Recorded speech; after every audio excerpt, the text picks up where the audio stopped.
सभी विद्यार्थियों को मेरा नमस्कार। प्यारे विद्यार्थियों, बेटा आरोह भाग 2 पुस्तक का जो नमक पाठ है, यानी कि जो नमक कहानी है, उसको आजकल पढ़ाया जा रहा है। बेटा नमक कहानी जो कि भारत पाकिस्तान के विभाजन पर आधारित एक मार्मिक कहानी है, यानी मन से जुड़ी हुई कहानी है, दर्द से जुड़ी हुई कहानी है, जिसकी लेखिका रजिया सज्जाद जहीर हैं। बेटा आपको मैंने बताया था इस कहानी के जो प्रारंभ में दो प्रमुख पात्र जिनकी भूमिका महत्वपूर्ण दिखाई गई है कहानी के प्रारंभ में, एक है सफिया जिसको साफिया भी कहा गया है, और दूसरी है सिख बीबी। आपको भली भांति मालूम होगा, मैंने आपको समझाया था इससे पहली वीडियो में कि सफिया जो कि अपने भाइयों से मिलने के लिए लाहौर पाकिस्तान जा रही हैं और सिख बीबी से वायदा करती है कि मैं आपके लिए लाहौर पाकिस्तान से लाहौरी नमक लेकर आऊँगी। उसी प्रसंग से जुड़ी हुई कहानी है, यानी हिंदुस्तान और पाकिस्तान के विभाजन का दर्द इसमें बताया गया है कि किस प्रकार लोगों का उस समय यानी तत्कालीन समय में अपने वतन के प्रति प्रेम था, यह इस कहानी में दर्शाया गया है। अब हम बेटा हम कहानी वहाँ तक पढ़ चुके थे जब सफिया और उसके भाई जो खुद एक पुलिस अधिकारी है उसके बीच में यानी उनके आपस में नमक लाने के बारे में संवाद प्रकट किया गया था। जब सफिया के भाई जो खुद एक पुलिस अधिकारी है उसको यह समझा रहा था, अपनी बहन को यह समझा रहा था, आप यहाँ से नमक नहीं ले जा सकती हैं, नमक ले जाना गैर कानूनी है। इसी बात पर दोनों भाई बहनों में थोड़ा सा गुस्सा भी सफिया को आता है। तो वहाँ तक बेटा हम पढ़ चुके थे पेज नंबर 148 में। बेटा आज नया पैराग्राफ पढ़ूंगा, ध्यान दें बेटा। अगले रोज 2 बजे दिन को उसे रवाना होना था। किसे? सफिया को। कहाँ से? लाहौर पाकिस्तान से। अब हिंदुस्तान के लिए उसे रवाना होना है। हम कहानी में वहाँ तक पढ़ चुके थे कि सफिया पाकिस्तान जा चुकी है और वहाँ से वापसी के लिए तैयारी कर रही है। उसके सामने बहुत बड़ी समस्या है। जो उसने दिल्ली में वायदा किया था सिख बीबी से मैं आपके लिए लाहौरी नमक लेकर आऊँगी, वो उसके सामने समस्या है। तो आप बोल रहे हैं अगले दिन रोज़ 2 बजे दिन को उसे रवाना होना था। सुबह के लिए बहुत व्यस्त कार्यक्रम बन चुका था, इसलिए उसे सारी पैकिंग रात को ही करनी थी। कमरे का दरवाज़ा अंदर से बंद करके वह सामान बांधने लगी। इधर उधर फैली हुई चीज़ें धीरे धीरे सिमट कर सूटकेस और बिस्तर बंद में चली गई। यानी कि उसने जो कुछ सामान बिस्तर बंद और सूटकेस में रख दिया। किसने? सफिया ने। सिर्फ 2 चीज़ें रह गई, यानी बाकी 2 चीज़ें रह गई थी। एक तो वह छोटी सी टोकरी जिसमें कीनू थे, मतलब संतरे माल्टे जैसा ही कीनू का फल होता है, वो उसको भेंट में दिया गया था, यानी उसके भाइयों ने उसको भेंट दिया था। एक दोस्त का तोहफा संतरे और माल्टे को मिलाकर पैदा किया गया फल। एक फ्रेंड ने ये भी उसे तोहफा दिया था, संतरे और माल्टे को बिना करके बनाया गया जो फल एक तरह से जूस होता है, माल्टे की तरह रंगीन और मीठा, संतरे की तरह नाजुक मानी मुलायम कोमल। और दूसरी थी वह नमक की पुड़िया। उसके दोस्तों के द्वारा उसे बहुत सारा सामान दिया गया था। कोई माल्टा लाया, कोई संतरा लाया, कोई जो है कीनू लाया, और दूसरी जो इम्पोर्टेंट चीज़ थी वह थी नमक की पुड़िया। अब आगे देखिए बेटा, अब तक सफिया का गुस्सा उतर चुका था, यानी जब भाई उसको समझा रहा था, सफिया का भाई जो खुद एक पुलिस अधिकारी है वो उसे बार बार समझा रहा था, तो अब उसका थोड़ा सा गुस्सा उतर चुका था। किसका? सफिया, जो सामान पैक कर रही है। भावना के स्थान पर बुद्धि धीरे धीरे उस पर हावी हो रही थी। अंडरलाइन कर दें बेटा, बहुत इंपॉर्टेंट लाइन है, लिखा है भावना के स्थान पर बुद्धि धीरे धीरे उस पर हावी हो रही थी। यानी उसके मन में सवाल आ रहे थे कि आखिर जो मेरा भाई मुझे समझा रहे हैं वो ठीक ही कह रहा है, गलत तो भी नहीं कह रहे हैं। भाई कानून की बात है तो जहाँ पर कानून है वहाँ पर तो बात माननी पड़ती है, इसलिए उसकी बुद्धि अब काम कर रही थी। ठीक है, आगे क्या बता रही है लेखिका में?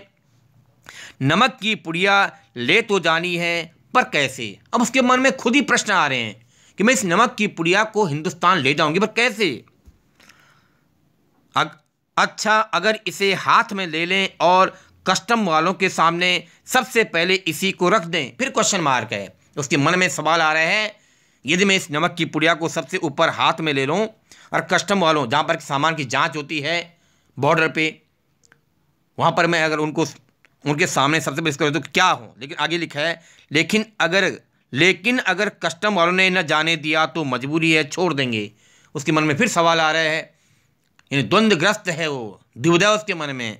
अगर वहाँ पर उन्होंने मना कर दिया तो मजबूरी है, फिर छोड़ देना पड़ेगी। नमक की पुड़िया मैं पाकिस्तान से हिंदुस्तान नहीं ले जा पाऊँगी। लेकिन फिर उस वायदे का क्या होगा जो हमने अपनी माँ से किया था? फिर क्वेश्चन मार्क है। बेटा मैंने आपको कहा था सिख बीबी को सफिया अपने माँ के समान मानती है। उसे फिर याद आती है, अगर ऐसा हो गया, मुझे नमक ले जाने से रोक दिया गया, तो जो मैंने दिल्ली में उस कीर्तन मंडली में सिख बीबी को वायदा किया था कि मैं आपके लिए लाहौरी नमक लेकर आऊँगी, उस वायदे का क्या होगा? वो वायदा कैसे पूरा होगा?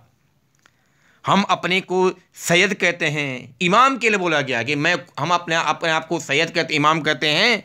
फिर वायदा करके जुटाने के क्या मायने में अर्थ, महत्ता। अगर हम अपने आप को इमाम कहते हैं, सैयद कहते हैं, तो सफिया मन ही मन कहती है फिर उस वायदे के क्या मायने, क्या अर्थ है, क्या इंपॉर्टेंस है जो मैंने दिल्ली में दिया था सिख बीबी को। जान देकर भी वायदा पूरा करना होगा, मगर कैसे? उसके मन में फिर सवाल आ रहा है कि जान देकर भी मुझे वायदा पूरा करना होगा, पर कैसे? क्या हालात होंगे उस समय जब मुझे उस कस्टम से गुजरना होगा जहां पर सामान की जांच होती है। अच्छा, अगर इसे कीनुओं की टोकरी में सबसे नीचे रख लिया जाए तो इतने कीनुओं के ढेर में भला कौन इसे देखेगा? और अगर देख लिया, दो बार, तीन बार, हर पैराग्राफ में बेटा इस वाले पैराग्राफ में क्वेश्चन मार्क आ रहे हैं, उसके मन में खुद प्रश्न आ रहे हैं, खुद कुछ सुझाव आ रहे हैं। अगर मैं इस नमक की पुड़िया को कीनुओं की टोकरी, एक फल होता है कीनू, उसकी टोकरी सबसे नीचे रख दूं तो उस कीनुओं के ढेर में कोई इसे देखेगा नहीं। फिर मन में अगर देख लिया तो नहीं जी, फलों की टोकरियां तो आते वक्त भी किसी की नहीं देखी जा रही थी। वह खुद से सुझाव मांग रही है, खुद से एक तरह से मन में प्रश्न आ रहे हैं कि जब मैं हिंदुस्तान से पाकिस्तान आ रही थी उस समय भी फलों की टोकरियां किसी की भी नहीं चेक हो रही थी। उधर से केले, इधर से कीनों, सब ही ला रहे थे, ले जा रहे थे। यही ठीक है, फिर देखा जाएगा। उसके मन में ऐसे सवाल आ रहे थे, उसने उस सामान को ऐसी रख लिया कि फिर आगे देखा जाएगा। उसने कीनों कालीन पर उलट दिए मैंने फिर सामान नीचे रख दिया, उसको पलट दिया। आप डायग्राम में भी यहाँ पे भी देख रहे होंगे, फ्रेश पैराग्राफ है 149, पेज नंबर 149। उसने कीनों कालीन पर उलट दिए, टोकरी खाली की और नमक की पुड़िया उठाकर टोकरी की तह में रख दी। तह मानी सबसे नीचे। एक बार झांक कर उसने पुड़िया को देखा और उसे ऐसा महसूस हुआ मानो अपने किसी प्यारे को कब्र की गहराई में उतार दिया हो। जब उसने उस नमक की पुड़िया को सबसे नीचे रखा, उस टोकरी की सबसे नीचे रखा, तो उसे ऐसा लगा इतना असीम प्रेम उस नमक की पुड़िया से है, मानो उस नमक की पुड़िया को उस सामान के सबसे नीचे रखते हुए उसे ऐसा लग रहा है, उसकी ओर देखते हुए, किसके? उस सामान की ओर देखते हुए, उस नमक की पुड़िया को देखते हुए, मानो किसी अपने उसके प्रिय को कब्र में उतार दिया हो। कुछ देर उकड़ू बैठी। उकड़ू जानते हैं, घुटने मोड़ करके बैठ जाना। आपने देखा होगा आमतौर पर जैसे मजदूर लोग काम करने के लिए बैठ के काम करते हैं, घुटने मोड़ करके, तो उकड़ू बैठी। वह पुड़िया को ताकती रही, क्योंकि किताब में बड़ा गलत है लिखा हुआ है, तकती लिखा हुआ है, इसको बोलते ताकती रही, मानी देखती रही, निहारती रही। वह पुड़िया को ताकती रही। कौन सी पुड़िया बेटा? नमक की पुड़िया है। और उन कहानियों को याद करती रही जिन्हें वह अपने बचपन में अम्मा से सुना करती थी, जिनमें शहजादा अपनी रान चीरकर हीरा छिपा लेता था और देवों, खौफनाक भूतों तथा राक्षसों के सामने से होता हुआ सरहदों मानी सीमाओं से गुजर जाता था। अब उसके मन में ऐसे ही उस पुड़िया को ताकती हुई, देखती हुई, उसके मन में ऐसे बचपन की किस्से कहानियाँ याद आ रही हैं, जब उसकी माँ उसे सुनाया करती थी कि राजा महाराजा जो है जब सीमाओं से गुजरते थे, अपने साम्राज्य की सीमाओं से गुजरते थे, तो राक्षसों और देवताओं, भूतों इत्यादि के खौफ से बचने के लिए वो जो उनके पास कीमती हीरा होता था, अपने जंघाओं को चीर कर, रान बोलते हैं, थाई के लिए बोलते हैं। तो ये उस समय की बात है, बहुत प्राचीन समय की बात है, जब उसकी अम्मा उसे इस प्रकार की कहानियाँ सुनाती थी कि राजा महाराजा जब अपने साम्राज्य की सीमाओं का विस्तार करते हुए और उस सीमाओं से गुजरते थे, तो अपनी थाई को चीरते थे और वहाँ हीरा छिपा लेते थे, और तब उन राक्षसों से, खौफनाक भूतों से उनका सामना होता था और उनसे वह गुजर भी जाते थे, क्योंकि वो छिपा लेते थे रान को चीर करके। इस जमाने में ऐसी कोई तरकीब बनी उपाय, इस जमाने में ऐसी कोई तरकीब नहीं हो सकती थी, वरना वह अपना दिल चीर कर उसमें यह नमक छिपा लेती। उसने एक आह भरी, माने उसे उस नमक की पुड़िया को सामान के सबसे नीचे जब उसने छिपा लिया है, उस नमक की पुड़िया को बार बार देख रही है, और उस नमक की पुड़िया को देखते हुए उसे उसकी माता जी के द्वारा इस प्रकार की जो किंवदंतियाँ हैं, कहानियाँ हैं राजा महाराजाओं की, वो याद आ रही हैं। और वो सोच रही है अगर इस जमाने में कोई ऐसा उपाय होता, मैं भी अपना दिल चीर लेते और वहाँ पर इस नमक को छिपा देती। और ऐसा सोचते सोचते उसने एक राहत भरी सांस ली, एक आह भरी मनी लंबी सांस ली, उसने थोड़ा सा आराम किया। अब देखते मेरा आगे क्या होता है कहानी में। फिर वह तीनों को एक एक करके टोकरी में रखने लगी, पुड़िया के इधर उधर आसपास और फिर ऊपर, यहाँ तक कि वह बिल्कुल छिप गई। अब उसने फिर से सामान बांधना शुरू किया और उस नमक की पुड़िया को छिपा दिया। अब तक वो दिखाई दे रही थी सामान के नीचे में, तो उसे नीचे रख तो लिया था पर दिखाई दे, अब उसने बिल्कुल छिपा दिया है। आश्वस्त मानी आशावान होकर उसने हाथ झाड़े, सूटकेस पलंग के नीचे खिसकाया, टोकरी उठाकर पलंग के सिरहाने रखी। सिरहाने से मतलब है बेटा जहाँ पिलो होती है, जहाँ तकिया होती है, क्या जहाँ हम सिर करके सोते हैं, और लेट कर दोहर ओढ़ ली। दोहर वैसे चादर के लिए बोलते हैं, मैंने 2 लेयर वाली, क्या उसने वो 2 लेयर वाली चादर ओढ़ करके वो सो गई। अब अपने सामान को उसने पूरा पैक कर लिया। अब देखते मेरे कहानी में आगे क्या होता है। रात को तकरीबन 1:30 बजे थे, 1:30 बजे रात का समय था। अब उसके मन में क्या क्या विचार आ रहे हैं, ध्यान दें बेटा।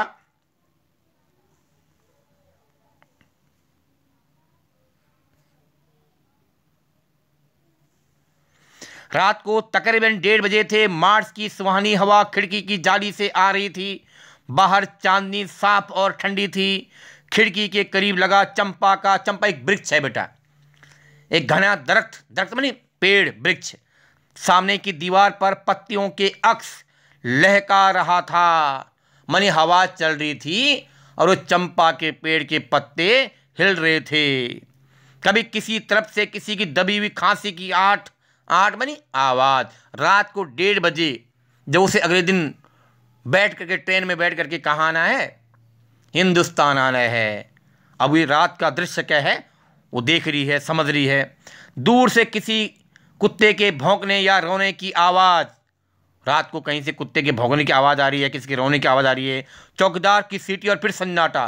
कभी चौकीदार रात को सीटी बजा रहे हैं, कभी सन्नाटा बोलते सुनसान, और कभी सुनसान माहौल है। यह पाकिस्तान था। कहाँ है वो? इस समय पाकिस्तान में, कहानी के अनुसार वो पाकिस्तान में है। यहाँ उसके 3 सगे भाई थे। अब उसके फिर मन में क्या क्या विचार आ रहे हैं, क्या क्या आ रहे हैं वो सब बता रही है, मन ही मन जो आ रहे हैं वो मैं लेखिका बता रही हूँ। उसके 3 सगे भाई थे। किसके? सफिया के। बेशुमार चाहने वाले दोस्त जो उसे बहुत चाहते हैं। बाप की कब्र थी, उसके पिताजी की वहाँ कब्र भी थी। नन्हे नन्हे भतीजे भतीजियाँ थी, मानी छोटे छोटे उसके भतीजे और भतीजियाँ थी। किसके? सफिया की, जो उसे बड़ी मासूमियत से पूछते, मासूमियत मानी बड़े प्यार से, प्यार भरी भावनाओं से पूछते, फूफी जान मान के बुआ जी आप हिंदुस्तान में क्यों रहती हैं जहाँ हम लोग नहीं आ सकते। इस प्रकार के प्रश्न वो उससे पूछते थे। ये भी उसके मन ही मन सवाल आ रहे हैं। किसके? सफिया के। उन सब के और सफिया के बीच में एक सरहद थी। सरहद बनी सीमा थी, और बहुत ही नोकदार लोहे की छड़ों का जंगला, जो मैं आपको पहले बता चुका हूँ। मैंने आपको पहले बताया था कि जो कस्टम है वहाँ पर लोहे की जैसे जाली लगी हुई है, कांटेदार जाली लगी हुई है, एक तरह से जंगला है जो कस्टम कहलाता था। उसे क्या बोलते थे? कस्टम बोलते हैं। ऐसा वह अपने मन में ही, उसके मन में ही विचार आ रहे। किसके? सफिया की। आगे बेटा पढ़ते हैं पेज नंबर 150 150। कल वह लाहौर से चली जाएगी। कहाँ चली जाएगी? हिंदुस्तान आ जाएगी। हो सकता है साल भर बाद फिर आए। 1 साल से पहले तो वह आ भी नहीं सकती और यह भी हो सकता है कि अब कभी न आ सके। ऐसा विचार साफिया के मन में लाहौर पाकिस्तान में आ रहे हैं। उसकी आंखें आहिस्ता आहिस्ता, फिर वही वजह शब्द दोबारा आया है, आहिस्ता मानी धीरे धीरे। ये शब्द पहले भी आया था, पाठ के प्रारंभ में ही आया था जब पहला दूसरा पैराग्राफ हम पढ़ रहे थे। उसकी आंखें आहिस्ता आहिस्ता बंद होने लगी, फिर उसे एक सफ़ेद दुपट्टे का दूधिया आंचल लहराता दिखाई देने लगा। ये भी पंक्ति रिपीट हो रही है बेटा, ये लाइन भी रिपीट हो रही है। लिखा है उसे एक सफ़ेद दुपट्टे का दूधिया आंचल लहराता दिखाई देने लगा, जिस पर यहाँ वहाँ सितारे झिलमिला रहे थे। हमें यहाँ वहाँ से आए तो बहुत दिन हो गए, यहाँ हमारी कोठी भी है, बिजनेस भी है, हम यहाँ बस भी गए हैं, पर हमारा वतन तो लाहौर ही है। आपको फिर ध्यान दिलाता हूँ बेटा, स्टूडेंट ध्यान दें, यह पंक्ति पाठ के प्रारंभ में भी आई थी जब सिख बीबी और साफिया की आपस में बातें हुई थी, और उन सिख बीबी को जब ये पता चला था कि साफिया लाहौर पाकिस्तान जा रही है, उस समय भी ये बातें हुई थी। यानी कि सिख बीबी के आंखों में उस समय आंसू आ गए थे जब साफिया ने बताया था कि वो ऐसी पहनावा है उनका, ऐसी दुपट्टा पहनती है, पहना हुआ है जैसे मेरी अम्मा ओढ़ा करती थी। यही पंक्तियां रिपीट हुई हैं जब सिख बीबी ने कहा था कि हम वहाँ से बहुत दिन हमें यहाँ आए हो गए हैं, यहाँ हमारी कोठी भी है, यहाँ मानी उस समय सिख बीबी ने दिल्ली में कहा था उस भजन में। अगर आपको बेटा याद होगा, पाठ के प्रारंभ में ही है, पहला दूसरा पैराग्राफ है ये, जब सिख बीबी ने ये कहा था कि बेटी यहाँ पर हमारा अच्छी सी कोठी भी है, हमारा व्यापार भी है, सब कुछ है, हम यहाँ बस भी गए हैं, पर हम आज भी अपना वतन लाहौर ही मानते हैं। वही बातें फिर साफिया को याद आ रही हैं लाहौर पाकिस्तान में। जब वो पहुंची हुई है, उसे हिंदुस्तान आना है, तो उसे वही घटना फिर याद आ रही है। ऐसा बेटा आपको समझना है यहाँ पे। फिर देखा इकबाल का मकबरा, फिर वह आगे जो जो घटनाएं हो रही हैं उसे क्या क्या दिखाई दे रहा है, उसकी आंखों में क्या क्या याद आ रहा है, उसको कौन कौन सी स्मृतियां याद आ रही, किसको, साफिया को।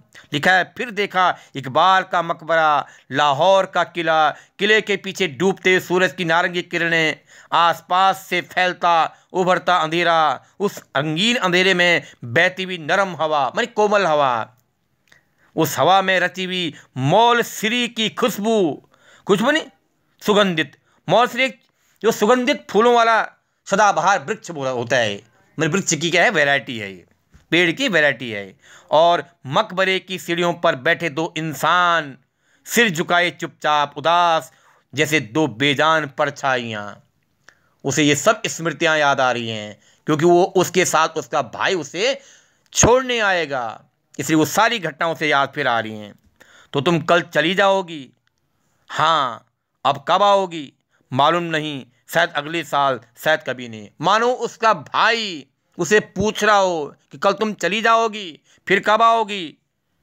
वो कह रही शायद अगले साल, शायद कभी नहीं। ये उसे सब स्मृतियां याद आ रही हैं। कहाँ पर? लाहौर पाकिस्तान में। अचानक उसकी आंखें खुल गई। किसकी? साफिया की। उसने मकबरे की सीढ़ियों के नीचे लगी धूप से एक पत्ती तोड़ी थी जिस पर ठंडी ओस जमनी शुरू हो गई थी। हुआ यह था कि नींद में करवट लेते हुए उसका हाथ कीनों से लबालब भरी टोकरी पर जा पड़ा था। जब उसके नींद आई होगी, उसका हाथ वो जो रसीले मानी रस से युक्त, रसीले मानी रस से युक्त ठंडे थे, उनको उस पर उसके हाथ पड़ गया। क्या लिखा के ध्यान दें बेटा, लबालब भरी टोकरी पर जा पड़ा था, रसीले ठंडे, किंतु जिनको देते वक्त उसके दोस्त ने कहा था, अंडरलाइन करने बेटा, यह हिंदुस्तान पाकिस्तान की एकता का मेवा है। मेवा माने प्रसाद, मेवा माने प्रसाद। उसका हाथ वहाँ पर पड़ गया था, किसका? साफिया का। इसलिए उसको ठंडे वो महसूस हो रहे थे और उसे याद आया, ये घटना उस फिर से याद आई कि इन कीनुओं को देते हुए जिस कीनों की टोकरी पर इसका हाथ पड़ गया, किसका? साफिया का। जब उसकी आंखें खुली हैं तो उसे फिर वो स्मृतियाँ याद आई कि इन कीनुओं को मेरे दोस्त ने देते हुए मुझे यह कहा था। क्या कहा था? कि यह हिंदुस्तान पाकिस्तान की एकता का मेवा है। कि बहना, ये जो मैं आपको भेंट दे रहा हूँ कीनुओं के फल, ये हिंदुस्तान और पाकिस्तान 2 देशों की एकता का प्रसाद है। अब कहानी में बेटा आगे क्या होता है, आगे कहानी कहाँ बताई जाती है, ध्यान दें बेटा। आगे साफिया फर्स्ट क्लास के वेटिंग रूम में बैठी थी, जो प्रथम श्रेणी का होता है। दिल्ली तक का किराया, दिल्ली उस समय दिल्ली के लिए ही बोला गया है, दिल्ली तक का किराया उसके भाई ने दिया था। किसके भाई ने? सफिया के भाई ने। वह हाथ में टिकट दबाई वेटिंग रूम के बाहर प्लेटफॉर्म पर टहल रहा था। कौन टहल रहा था? सफिया का भाई। तो बेटा इससे आगे हम नेक्स्ट वीडियो में पढ़ेंगे। यहाँ तक कोई भी समस्या हो, किसी भी शब्द के अर्थ को समझने में, किसी भी वाक्य या वाक्यांश के अर्थ को समझने में, तो आप हमें प्रश्न पूछें। लेकिन फिर दोहरा रहा हूँ, जो आपको शब्दार्थ भेजे हुए हैं उन्हें कॉपी में लिख करके याद अवश्य करें। तब आपको ये कहानी, जो कि बहुत अच्छी मार्मिक है, आगे आपको ये कहानी में भी नए नए मोड़, नए नए प्रसंग देखने को मिलेंगे। एक रोचक कहानी है, इसको हम अगली वीडियो में पढ़ेंगे। धन्यवाद।